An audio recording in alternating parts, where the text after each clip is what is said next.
भारत के लगभग 70% स्कूल सरकारों के नियंत्रण में हैं। करीब 15 लाख सरकारी स्कूलों में 12 करोड़ बच्चे पढ़ाई करते हैं।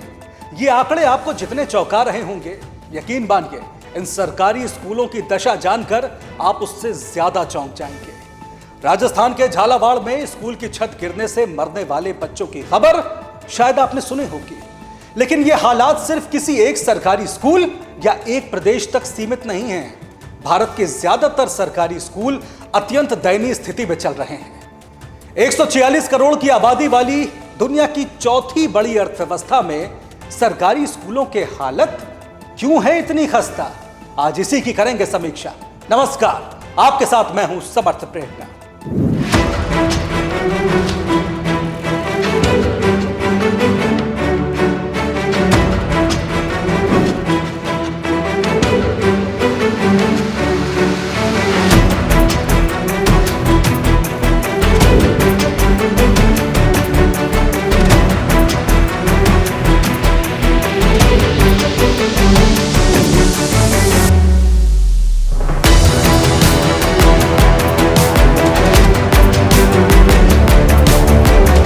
दक्षिण अफ्रीका के पूर्व राष्ट्रपति नेल्सन मंडेला ने कहा था कि हमारे समाज का सच्चा स्वरूप इस बात से जाना जा सकता है कि हम अपने बच्चों के साथ कैसा व्यवहार करते हैं। अगर इस वाक्य को मानक मान लें तो हम अपने भारतीय समाज का आकलन कैसे करेंगे। आज हम स्कूलों की सरकारी व्यवस्था को झेल रहे भारत के भविष्य की बात करेंगे।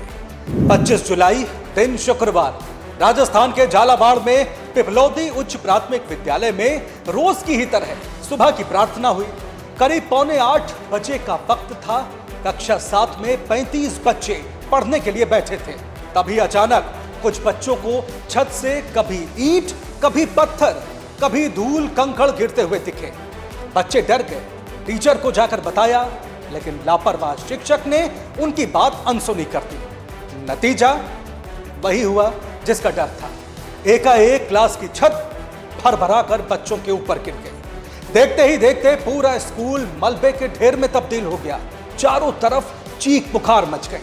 आनन फानन में स्कूल के टीचर और ग्रामीण घायल बच्चों को मलबे के ढेर से निकालना शुरू करते हैं। सभी को पास के अस्पताल ले जाया जाता है। प्रत्यक्षदर्शियों ने जो बताया वो रोंगटे खड़े करने वाला है। ढहे स्कूल का मंजर देखकर उनका दिल बैठ गया। बच्चे मलबे में दबे थे, उनके बैग और किताबें बिखरी पड़ी थी। कुछ तो सांस भी नहीं ले पा रहे थे। हादसा इतना भीषण था कि 5 बच्चों की तो मौके पर ही मौत हो गई, जबकि 2 ने अस्पताल ले जाते वक्त दम तोड़ दिया। इस दुर्घटना में मरने वाले बच्चों की उम्र 6 से 14 साल के बीच की थी। इसमें करीब 30 बच्चे घायल भी हुए हैं। दुर्घटना के बाद स्थानीय प्रशासन और सरकार के खिलाफ लोगों का गुस्सा फूट पड़ा। पीड़ित परिवारों ने बताया कि स्कूल की जर्जर इमारत को लेकर ग्राम प्रधान से और प्रशासन से कई बार शिकायत की गई थी, लेकिन किसी ने नहीं सुनी। झालावाड़ की इस दुर्घटना को लेकर पूरे देश में तीखी प्रतिक्रिया देखने को मिली। सरकारी लापरवाही पर लोग संजीदा सवाल उठा रहे हैं। राजस्थान के सीएम भजन लाल शर्मा ने इस हादसे पर शोक व्यक्त किया है, साथ ही दोषियों पर सख्त कार्रवाई की बात कही है। लेकिन हादसे के बाद प्रदेश के शिक्षा मंत्री के एक बयान से आप सरकार की संवेदनशीलता का अंदाजा शायद लगा पाएंगे। राजस्थान के शिक्षा मंत्री मदन दिलावर से मीडिया ने जब स्कूल की जर्जर इमारत को लेकर सवाल किया तो उन्होंने कहा कि प्रदेश के सभी सरकारी स्कूलों की मरम्मत एक साथ कराना संभव नहीं है। उनसे पूछा गया क्यों, तो शिक्षा मंत्री ने जवाब दिया, क्योंकि मरम्मत का भुगतान मैं अपनी जेब से नहीं कर सकता हूं। उन्होंने बताया कि मेंटेनेंस के लिए फंड जारी होता है, जिसकी प्रक्रिया जटिल और लंबी है। यह सच है कि प्रदेश के सरकारी स्कूलों की देखरेख मदन दिलावर के निजी पैसों से नहीं होगी, लेकिन जनता का जो पैसा इन स्कूलों की मरम्मत के लिए खर्च हो रहा है, उसकी देखरेख करना तो सरकार का दायित्व ही है ना, कि नहीं है। शिक्षा मंत्री स्वयं बताते हैं कि जिस पिपलौदी के सरकारी स्कूल की छत बच्चों के सिर पर गिरी है, उस स्कूल की मरम्मत के लिए डांग विकास बोर्ड की तरफ से 1 लाख रुपए की राशि जारी हुई थी, लेकिन कमरे की मरम्मत ठीक से नहीं हुई। मतलब इमारत के रखरखाव के लिए पैसा तो खर्च हुआ, लेकिन छत सही नहीं हुई। अब ये भ्रष्टाचार नहीं तो क्या है? शिक्षा मंत्री ने सिर्फ बयान ही नहीं दिया बल्कि एक्शन भी लिया। कुछ अधिकारी सस्पेंड किए गए, साथ ही यह आदेश जारी किया गया कि बच्चे अब जर्जर इमारत में नहीं पढ़ेंगे। मतलब अब तक बच्चों को जानते हुए भी खस्ताहाल स्कूलों में जान जोखिम में डालकर पढ़ाया जा रहा था। क्यों? क्या गरीब बच्चों की जान की कीमत कुछ नहीं है? क्या साधन विहीन अभिभावकों के बच्चों का कोई मोल नहीं है? शिक्षा मंत्री ने कहा कि उनके पास रखरखाव के लिए पर्याप्त संसाधन नहीं है। हो सकता है यह सच हो, लेकिन आपको बता दें कि 19 फरवरी 2025 को राजस्थान के वित्त मंत्री दिया कुमारी ने साल 2025 के लिए करीब 2025-26 के लिए करीब 5.5 लाख करोड़ का बजट पेश किया था। इसका करीब 6% शिक्षा के लिए है। बावजूद इसके अगर संसाधन विहीन है सरकार, तो बच्चों को टूटी इमारतों में पढ़ाने से बेहतर है कि स्कूल बंद कर दिए जाएं, क्योंकि स्कूलों में माँ बाप अपने बच्चों को पढ़ने के लिए भेजते हैं, मरने के लिए नहीं। ये हालात सिर्फ किसी एक प्रांत तक सीमित नहीं हैं। इस तरह के हादसों की न जाने कितनी ही खबरें देश के अलग अलग राज्यों से आती हुई आपने बराबर सुनी होंगी। मतलब आप जानते हैं कि यह समस्या राष्ट्रव्यापी है। 25 जुलाई को हुए झालावाड़ हादसे के अगले ही दिन यानी 26 जुलाई को यूपी के हापुड़ में एक सरकारी स्कूल के कमरे की छत का प्लास्टर गिर गया, जिसमें 2 बच्चे घायल हो गए। बाबूगढ़ के भमेड़ा गांव स्थित प्राथमिक विद्यालय में कक्षा 5 में हादसे के वक्त 29 छात्र मौजूद थे। पढ़ाई के दौरान छत का प्लास्टर भरभरा कर गिर गया। छात्रों की अच्छी किस्मत से बड़ा हादसा तो टल गया, लेकिन 2 छोटे बच्चे घायल हो गए। उधर यूपी के ही अमरोहा जिले में चल रहे 36 सरकारी स्कूल ऐसे हैं जो कई दशकों से किराए की इमारतों में लग रहे थे। भवन पूरी तरह खस्ताहाल थे। जब मलबा गिरना शुरू हुआ तब बच्चों को दूसरी जगह शिफ्ट करना पड़ा। शिफ्टिंग के बाद 36 स्कूलों के बच्चे ठूस ठूस कर 10 भवनों में पढ़ाए जा रहे हैं। कुछ रिपोर्ट्स के मुताबिक मार्च 2021 में यूपी के ऐसे 12,177 स्कूल भवनों की पहचान की गई थी जहां या तो रेनोवेशन या डिमोलिशन की आवश्यकता थी। इनमें से लगभग 9,826 भवनों को पूरी तरह गिराने की सिफारिश की गई थी। उधर मध्य प्रदेश के शहडोल में 3 दिन पहले पोटरी ग्राम पंचायत के प्राथमिक स्कूल की कक्षा 5 की खस्ताहाल छत गिर गई।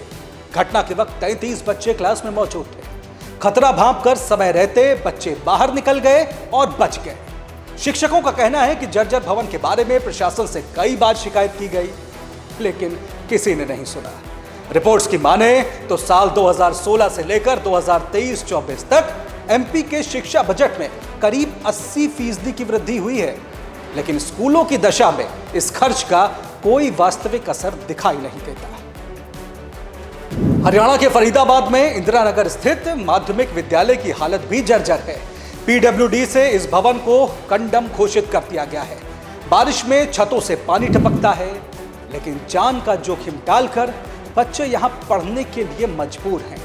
इसी तरह नूंह के शाहचोखा में स्थित राजकीय कन्या माध्यमिक विद्यालय में 1000 छात्राएं पढ़ती हैं। भवन की हालत जर्जर है।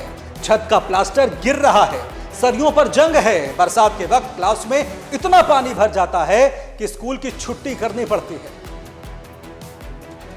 अब बात बिहार की। बिहार की स्थिति भी इन परिस्थितियों से भिन्न नहीं है।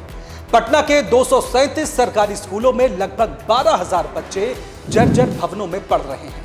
कई स्कूलों की छत, दीवारें और खिड़कियां बेहद खस्ता हो चुकी हैं, जहां बरसात के दिनों में छत से पानी टपकता है। जब प्रदेश की राजधानी का यह हाल है, तो बाकी जिलों की स्थिति का अंदाजा आप खुद लगा सकते हैं। मतलब राज्यों के नाम अलग अलग जरूर हैं, मगर हालात एक जैसे हैं। भारत में सरकारी स्कूलों की जर्जर इमारतें गंभीर चिंता का विषय हैं। ये समस्या न केवल शिक्षा की गुणवत्ता को प्रभावित करती है, बल्कि छात्रों और शिक्षकों की सुरक्षा को भी गंभीर खतरे में डालती है। क्या आपने UDIAC के बारे में सुना है? दरअसल ये भारत में स्कूलों के बारे में जानकारी एकत्र करने और उसका प्रबंधन करने की एक प्रणाली है, जिसकी शुरुआत साल 2012 में हुई थी।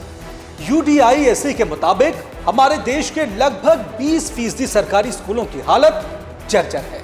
इनमें बिहार, झारखंड, उत्तर प्रदेश, ओडिशा, मध्य प्रदेश के स्कूल शामिल हैं। सोचिए इन स्कूलों में कैसे लाखों गरीब परिवारों के बच्चे मौत के साए में पढ़ाई कर रहे होंगे। झालावाड़ हादसे के बाद केंद्रीय शिक्षा मंत्रालय भी हरकत में आया है। मंत्रालय की तरफ से सभी राज्यों और केंद्र शासित प्रदेशों को छात्रों की सुरक्षा के लिए तुरंत सभी जरूरी कदम उठाने के निर्देश दिए गए हैं। इसमें नेशनल सेफ्टी कोड के अनुसार स्कूलों का सेफ्टी ऑडिट करना जरूरी होगा, जिसके तहत बच्चों से संबंधित सुविधाओं का सेफ्टी ऑडिट करने के साथ साथ कर्मचारियों और छात्रों को आपातकालीन तैयारियों का प्रशिक्षण भी देना होगा।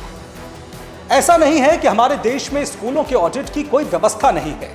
भारत में सरकारी स्कूलों के ऑडिट के लिए कई नियम और प्रक्रियाएं निर्धारित की गई हैं, जो केंद्र और राज्य सरकारों के अधीन आती हैं। इनका उद्देश्य वित्तीय पारदर्शिता, जवाबदेही और संसाधनों के सही उपयोग को सुनिश्चित करना होता है। ये ऑडिट दो प्रकार के होते हैं। आंतरिक ऑडिट, जिसे राज्य शिक्षा विभाग या जिला शिक्षा कार्यालय द्वारा नियुक्त अधिकारी करते हैं। दूसरा है बाहरी ऑडिट, जो सीएजी या राज्य सरकार द्वारा नियुक्त ऑडिटर्स करते हैं, खासकर जब केंद्र या राज्य से अनुदान मिलता है तब। चलिए अब सरकारी स्कूलों के ऑडिट से जुड़े कुछ नियमों की बात कर लेते हैं। साल 2009 में पारित शिक्षा के अधिकार कानून के तहत सरकारी और सहायता प्राप्त स्कूलों को सरकारी धन का उपयोग पारदर्शिता से करना अनिवार्य है। स्कूलों को वित्तीय रिपोर्ट और उपयोग प्रमाण पत्र देना जरूरी है। केंद्र सरकार के समग्र शिक्षा अभियान के तहत स्कूलों को मिलने वाले फंड का उपयोग प्रमाण पत्र और वार्षिक ऑडिट रिपोर्ट देना जरूरी है। ये ऑडिट ब्लॉक, जिला और राज्य स्तर पर किया जाता है। किसी भी ऑडिट के दौरान किन मुख्य बातों का ध्यान रखा जाता है, चलिए अब आपको वो बताते हैं। जब ऑडिट करने के लिए अधिकारी किसी सरकारी स्कूल पहुंचते हैं तो वो स्कूल को फंड की प्राप्ति और उसकी उपयोग की पुष्टि करते हैं। Attendance register, mid day meal का खर्च, शौचालय और कमरों जैसे निर्माण कार्यों में पारदर्शिता और गुणवत्ता है कि नहीं, फर्नीचर, किताबें और अन्य सामग्री की खरीद ठीक से हुई है कि नहीं, साथ ही स्कूल मेंटेनेंस कमेटी की तरफ से लिए गए निर्णयों का रिकॉर्ड भी देखा जाता है। ऑडिट की यह रिपोर्ट स्कूल से ब्लॉक शिक्षा अधिकारी, फिर जिला शिक्षा अधिकारी, वहां से राज्य शिक्षा अधिकारी और फिर केंद्र या सीएजी तक पहुंचती है। अगर इस रिपोर्ट में किसी तरह की अनियमितता पाई जाती है फिर क्या होता है? स्कूलों की ऑडिट रिपोर्ट में गड़बड़ी मिलने पर रिकवरी के आदेश दिए जा सकते हैं। जिम्मेदार अधिकारी या स्कूल के प्रधान अध्यापक के विरुद्ध अनुशासनात्मक कार्रवाई हो सकती है। साथ ही आगे की फंडिंग रोकी जा सकती है। मतलब जांच पड़ताल का पूरा तंत्र मौजूद है, लेकिन अगर यह प्रभावी होता तो हम ये कार्यक्रम ना कर रहे होते। सरकारी स्कूलों के जर्जर हालातों की कुछ मुख्य वजह अगर देखी जाएं तो वो हैं पुरानी इमारतों जिनकी कई दशकों से मरम्मत नहीं हुई है, अनियमित फंडिंग, जहां नियमित है वहां बड़े पैमाने पर भ्रष्टाचार होना, साथ ही इंफ्रास्ट्रक्चर की उपेक्षा करना, विशेषकर ग्रामीण और आदिवासी इलाकों में। व्यवस्था सुधारने के लिए समग्र शिक्षा अभियान और पीएम श्री जैसी योजनाएं चलाई जा रही हैं। राज्य स्तर पर भी कई स्कूलों की मरम्मत और नवीनीकरण के लिए योजनाएं हैं, लेकिन लगता है कि ये सब नाकाफी साबित हो रही हैं। विशेषज्ञों का मानना है कि अगर सभी सरकारी स्कूलों की इमारतों का नियमित मूल्यांकन हो, केंद्र और राज्य के स्तर पर नियमित रखरखाव बजट हो, पारदर्शिता और जवाबदेही सुनिश्चित करने के लिए स्थानीय निगरानी समितियां बने, साथ ही जन सहभागिता और सीएसआर के माध्यम से कंपनियों और स्थानीय समुदायों की भागीदारी सुनिश्चित करवाई जाए तो व्यवस्था बेहतर बनाई जा सकती है। कितनी विडंबना है ना, एक तरफ हमारे देश में महंगे महंगे 5 स्टार प्राइवेट स्कूल हैं, जहां क्लासरूम से लेकर टॉयलेट तक एयर कंडीशन है। कई स्कूलों की तो एक महीने की फीस ही इतनी होती है जितनी एक गरीब परिवार की पूरी साल की कमाई हो। और दूसरी तरफ ये सरकारी स्कूल हैं जहां सामान्य सुविधाएं तो छोड़िए, पढ़ाई करना भी सुरक्षित नहीं है। नए भारत की विकास गाथा बड़ी आकर्षक है। हम दुनिया की चौथी सबसे बड़ी अर्थव्यवस्था हैं, जल्द शायद तीसरी भी बन जाएंगे। लेकिन ऐसे विकास के क्या मायने अगर हम अपने देश के गरीब बच्चों को प्राथमिक शिक्षा की सुरक्षित व्यवस्था ही न दे पाएं? देश के पहले प्रधानमंत्री जवाहरलाल नेहरू ने कहा था कि आज के बच्चे कल का भारत बनाएंगे। वो जिस प्रकार से शिक्षित होंगे, जैसा उनका चरित्र होगा, वही हमारे देश का भविष्य तय करेगा।